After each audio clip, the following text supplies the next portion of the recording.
Oh, bintag. Doon ay kadugo nga nangutanaan sa diferensya sa wisdom, power, o authority.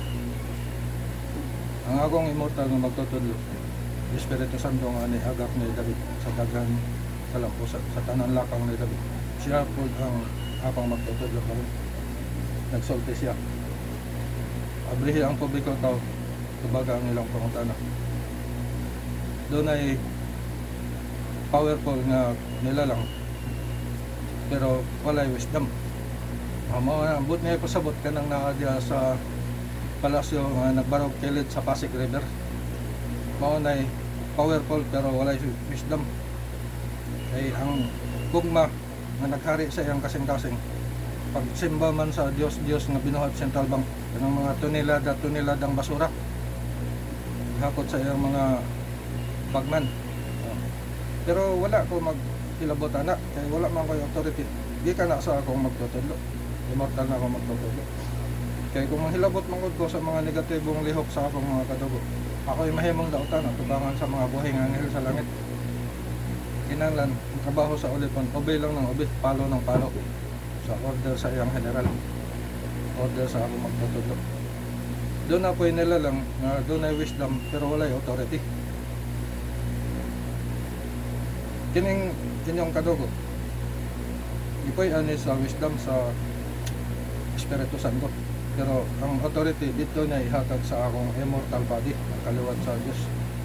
Kaya kung iyang ihatag na ako karon ng authority, power, wisdom, i-abusog na nako makurap man ko sa mga mga anghel ni Satanas.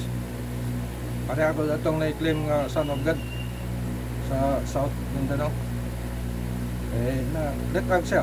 I-abuso man niya ang autoridad. Pero ang prinsipe nga nagpadala sa akong magtutudlo, mo ay nag-andam o lasa para inyong iyang ulikon. Pero dito niya ihatag sa akong immortal body. Single drop of God's wisdom. Na dito naka-built in ang love, life, energy, wisdom, freedom, power, authority.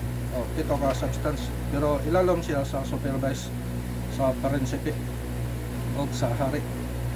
Pagka mapailobon, mapautsanan, pasensyoso. Mas labaw gihapon ng hari pagka mapailobon. Panahon nga madawat ko sa iyang ulipon, dito maluya na pugong sa akong authority. Karon dili pa niya ihatag na ako, dili ko na ako sulti. Niya pa man ko ining corruptible body nga inyong kadugo kaliwat sa sala.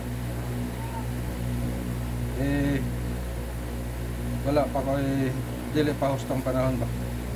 Pero pag panahon nga badbaran ako niya ining unod og dugo kaliwat sa sala, migapos na ako. Dito makita ninyo ang kinabuhi sa mga pulong sa akong magtutudlo nga nigawa sa babaan ng iyang ulipon o ikaw galingon kay balo. Mayaon ang Ginoo sa ngalan sa most powerful nga Amahan, most obedient nga anak, sa ngalan sa iyang mensahero ang Espiritu Santo, at temporary puyo sa templo sa iyang prinsipe. Amen.